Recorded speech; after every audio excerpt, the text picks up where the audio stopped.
കേരളത്തിലെ മത്സ്യത്തൊഴിലാളികളുടെ ജീവൽ പ്രശ്നങ്ങൾക്ക് പരിഹാരമുണ്ടാക്കണമെന്ന് ആവശ്യപ്പെട്ടുകൊണ്ടും ഏപ്രിൽ 21 മുതൽ 29 വരെ UDF പ്രഖ്യാപിച്ചിരുന്ന തീരദേശ സമരയാത്ര മാറ്റിവെക്കുകയാണ്.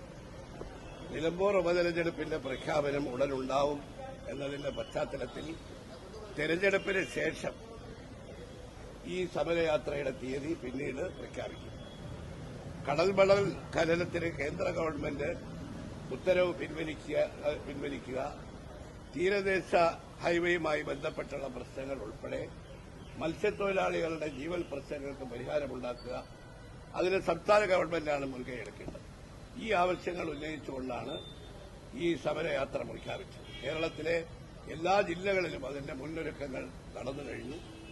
21-ന് കാസർഗോഡ് നെല്ലിക്കുന്ന് കടപ്പുറത്ത് നിന്ന് ആരംഭിച്ച് 29-ന് വിഴിഞ്ഞം കടപ്പുറത്ത് സമാപിക്കുന്ന രൂപത്തിലാണ് യാത്ര ആസൂത്രണം ചെയ്തിരുന്നത്.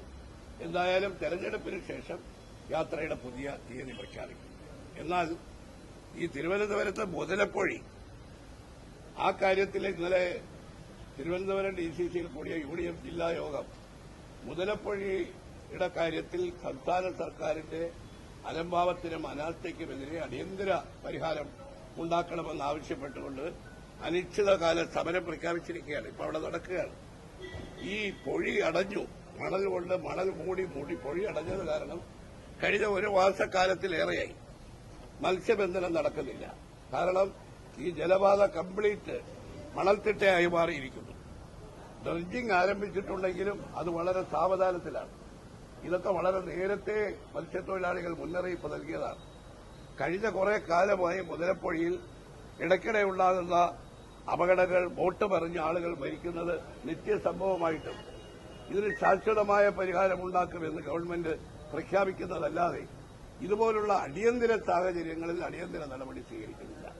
കൂടുതൽ ഡ്രഡ്ജിംഗ് യന്ത്രങ്ങൾ അവൈലബിളാക്കി എത്രയും വേഗം ഈ മണൽ മൂടിയത് മാറ്റാൻ ഗവൺമെന്റ് നടപടിയെടുക്കണം. ഫിഷറീസ് മന്ത്രി ഈ കാര്യത്തിൽ ഇന്ന് കോൺഫറൻസ് വിളിച്ചിട്ടുണ്ടെന്നാണ് ഞാൻ മനസ്സിലാക്കുന്നത്.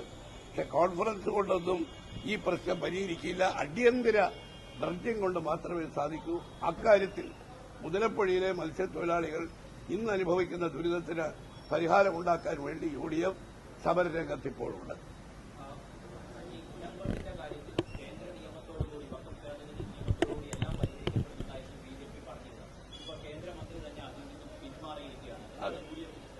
അത് കേന്ദ്രമന്ത്രിയുടെ ഇന്നലത്തെ പ്രസ്താവനയോടുകൂടി മത്സ്യത്തൊഴിലാളികളെ മുനമ്പം പറഞ്ഞ് വഞ്ചിക്കുകയായിരുന്നു എന്നുള്ളത് മനസ്സിലായി. ഇപ്പോഴത്തെ ഈ വഖഫ് നിയമ ഭേദഗതിയും ഈ മുനമ്പം പ്രശ്നവും തമ്മിൽ ഒരു ബന്ധവുമില്ല. കടലും കടലാടിയും തമ്മിലുള്ള ബന്ധമേ ഉള്ളൂ.